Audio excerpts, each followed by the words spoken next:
Selamat pagi, Ibu Sri Sami Asih selaku dosen manajemen kelas. Selamat pagi teman-teman Rombel A. Saya berharap keadaan Ibu Sri Sami Asih dan teman-teman selalu dalam keadaan sehat. Perkenalkan, nama saya Graciela Nadia Lawrence, NIM 14014180555, presensi 29. Saya akan menjawab soal-soal ujian tengah semester manajemen kelas. Tetapi sebelum itu, saya berpesan kepada teman-teman, meskipun kita di rumah saja, kita tetap dapat melakukan banyak hal, misalnya menjaga kesehatan dengan berolahraga dan makan makanan bergizi. Karena sehat itu mahal dan sehat itu tidak bisa dibeli. Oleh karena itu, mari bersama-sama kita melawan virus corona. Untuk soal nomor 1 adalah hakikat manajemen kelas menurut pendapat masing-masing. Menurut pendapat saya, hakikat manajemen kelas adalah segala proses yang dilakukan dalam menciptakan dan memelihara lingkungan kelas untuk mewujudkan suasana belajar yang paikem, yaitu pembelajaran yang aktif, inovatif, kreatif, efektif, dan menyenangkan. Untuk soal nomor 2 adalah 3 pendekatan dan contohnya. Saya memilih pendekatan otoriter, pendekatan resep, dan pendekatan sosio-emosional. Yang pertama adalah pendekatan otoriter. Sebagai contohnya adalah di dalam kelas membuat suatu peraturan, yaitu apabila siswa terlambat masuk ke kelas pada jam yang telah ditentukan, maka akan diberikan sanksi. Begitu juga dengan guru kelasnya. Peraturan ini ditujukan untuk guru kelasnya juga sesuai dengan kesepakatan bersama. Yang kedua adalah pendekatan resep. Sebagai contohnya yaitu guru selalu menegur siswa secara empat mata. Dan jangan pernah meninggikan suara saat memberi peringatan kepada siswa. Yang ketiga adalah pendekatan sosio-emosional. Sebagai contohnya yaitu guru secara pribadi melibatkan diri dengan siswa, yaitu menerima siswa bukan dengan perilakunya yang menyimpang, tetapi membantu siswa memecahkan masalah. Untuk nomor 3 adalah apakah manajemen kelas untuk kelas rendah dengan kelas tinggi sama atau berbeda? Menurut saya, manajemen kelas untuk kelas rendah dengan kelas tinggi adalah sama, karena sama-sama bertujuan untuk menciptakan suasana belajar yang paikem. Hanya saja yang berbeda adalah bagaimana guru memilih dan memilah pendekatan mana yang akan diterapkan dalam kelas tersebut. Karena melihat tingkat perkembangan kognitif, biologis, psikologis, serta sosio-emosional siswa, kelas rendah dengan kelas tinggi itu berbeda. Pada umumnya, untuk kelas tinggi mereka sudah mampu menilai mana hal yang baik dan mana yang buruk. Sedangkan untuk kelas rendah mereka belum mampu menilai mana hal yang baik dan mana yang buruk.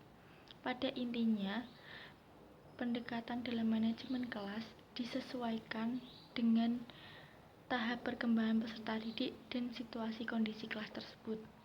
Sebagai contohnya, untuk kelas rendah menggunakan pendekatan otoriter, yakni guru yang berperan dalam menciptakan dan memelihara ketertiban di kelas dengan menggunakan strategi pengendalian di kelas untuk mengendalikan perilaku siswa. Hal ini dilakukan oleh guru karena dianggap lebih efektif dalam mengatasi masalah-masalah yang terjadi di kelas rendah, serta membantu siswa menemukan jati dirinya. Sedangkan contoh untuk kelas tinggi adalah pendekatan kebebasan, yakni guru membantu siswa agar merasa bebas melakukan kegiatan apapun tanpa melanggar aturan yang berlaku. Hal ini dapat mengembangkan kemampuan peserta didik dalam memimpin diri sendiri. Untuk soal nomor 4 adalah contoh tindakan prosedur dimensi preventif. Yang pertama adalah peningkatan kesadaran diri sebagai guru.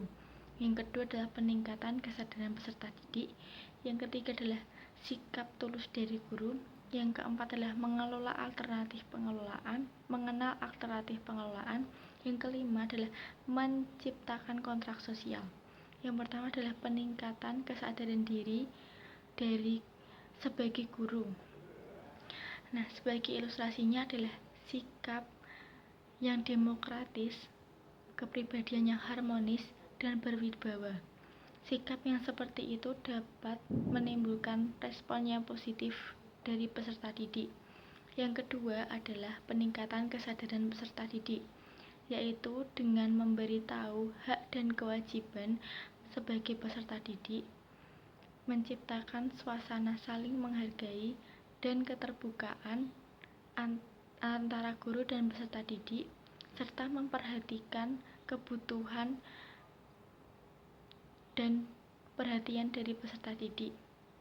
Yang ketiga adalah sikap tulus dari guru, yaitu guru harus bertindak apa adanya, tidak boleh berpura-pura.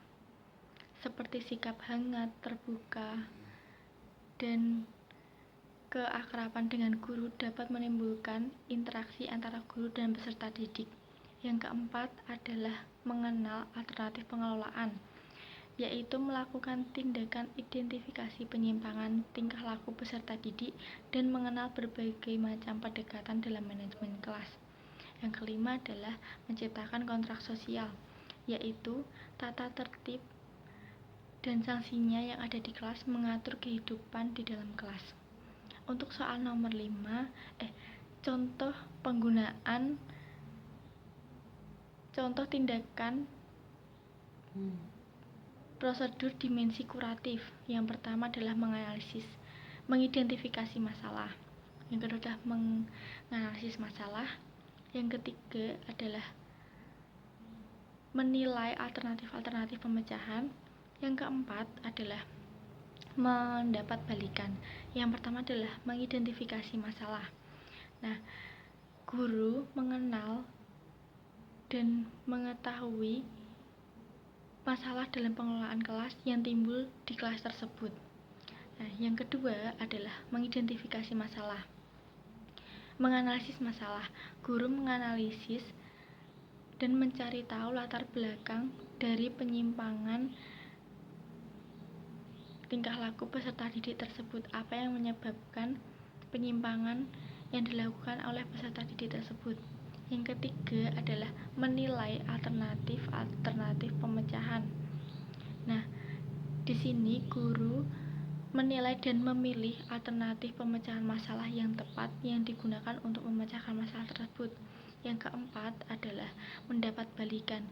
Di sini guru memonitoring dan menilai hasil dari alternatif pemecahan masalah tersebut, seperti mengadakan pertemuan dengan peserta didik dengan penuh ketulusan, bertujuan untuk perbaikan diri peserta didik tersebut dan untuk sekolah. Untuk soal nomor 5 adalah ilustrasi keterlibatan guru dalam manajemen kelas untuk mewujudkan kelas yang kondusif dalam pembelajaran. Nah, ada beberapa hal yang dapat dilakukan guru untuk menciptakan suasana kondusif dalam pembelajaran. Misalnya yang pertama adalah pengaturan tempat duduk siswa. Guru mengatur tempat duduk siswa supaya terlihat rapi dan nyaman saat pembelajaran. Yang kedua adalah guru bersama siswa mengecek kebersihan kelas. Jika ada sampah, bisa dibuang terlebih dahulu. Yang ketiga adalah mengecek kehadiran siswa. Yang keempat adalah menyiapkan alat-alat pengajaran yang akan digunakan. Nah, yang kelima adalah menginformasikan kepada siswa tentang adanya peraturan selama proses pembelajaran berlangsung. Jika ada siswa yang melanggar, akan mendapatkan sanksi, misalnya teguran bagi siswa yang berbicara atau bermain sendiri saat proses pembelajaran itu berlangsung. Sekian jawaban ujian tengah semester manajemen kelas dari saya. Mohon maaf bila ada kesalahan. Terima kasih.